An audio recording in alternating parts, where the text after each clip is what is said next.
the haunting of Borley Rectory, the most haunted house in England. Long before it burned to the ground, the Borley Rectory was known across England as a house where the living and the lost walked side by side. Built in 1863 at the request of Reverend Henry Bull, the rectory rose on quiet countryside land that had been anything but peaceful. Locals whispered that the house stood on the ruins of an old monastery, the same ground where centuries earlier a tragic story had unfolded. They said a monk had fallen in love with a nun, and the two made plans to run away together. But before they could escape, they were caught. The monk was executed, and the nun was sentenced to a crueler fate. She was sealed within the walls of her convent, left to die in silence. When Reverend Bull built his home upon that land, it was said the first stones stirred the restless dead. Soon after moving in, the Bull family began hearing footsteps in empty corridors, whispers in the night, and bells ringing when no one was near the chapel.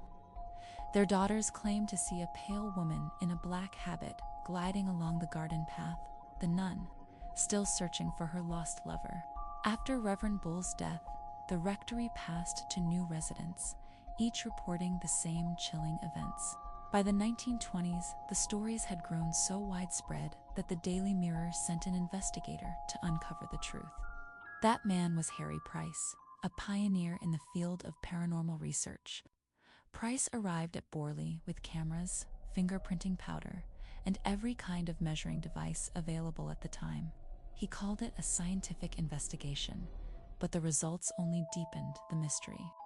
He heard the same footsteps, saw shadows moving against the walls, and witnessed objects slide across the floor without reason. As his report spread, Borley became a sensation. People flocked to the quiet village, hoping to catch a glimpse of the haunted rectory for themselves. In 1929, the rectory was occupied by Reverend Lionel Foyster and his young wife, Mary Ann. What they experienced was unlike anything before. It seemed as though the unseen forces within Borley had turned their attention to Mary Ann. She heard voices whispering her name, objects shattered around her, and writing began to appear on the walls, faint scrawls that grew clearer each time she returned home. The messages were desperate, pleading, and always directed toward her. One read, "Mary Ann, please help me."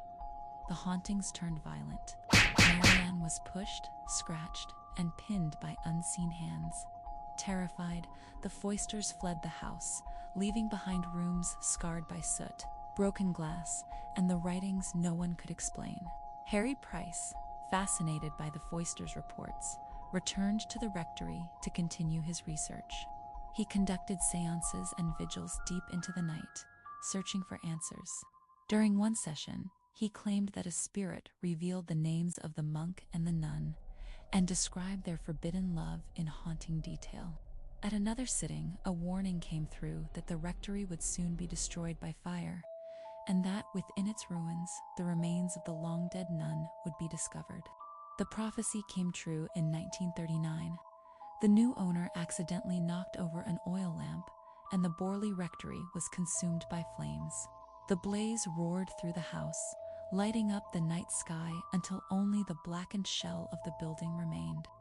When the smoke cleared, workers found what Price's spirit had foretold: bones of a young woman buried deep in the cellar, though her identity could never be confirmed. Many believed the remains belonged to the nun whose sorrow had cursed the land for centuries. The woman was finally given a proper burial in sacred ground, and after that, the strange activity ceased. For the first time in more than 70 years, Borley was quiet. The rectory was eventually demolished in 1944, its ruins carried away stone by stone. Yet even now, locals say that on foggy nights you can still see a faint light moving where the house once stood, a single candle flickering behind invisible windows, and the soft echo of footsteps crossing the garden path where the nun once waited for her lost love. They say Borley never really died,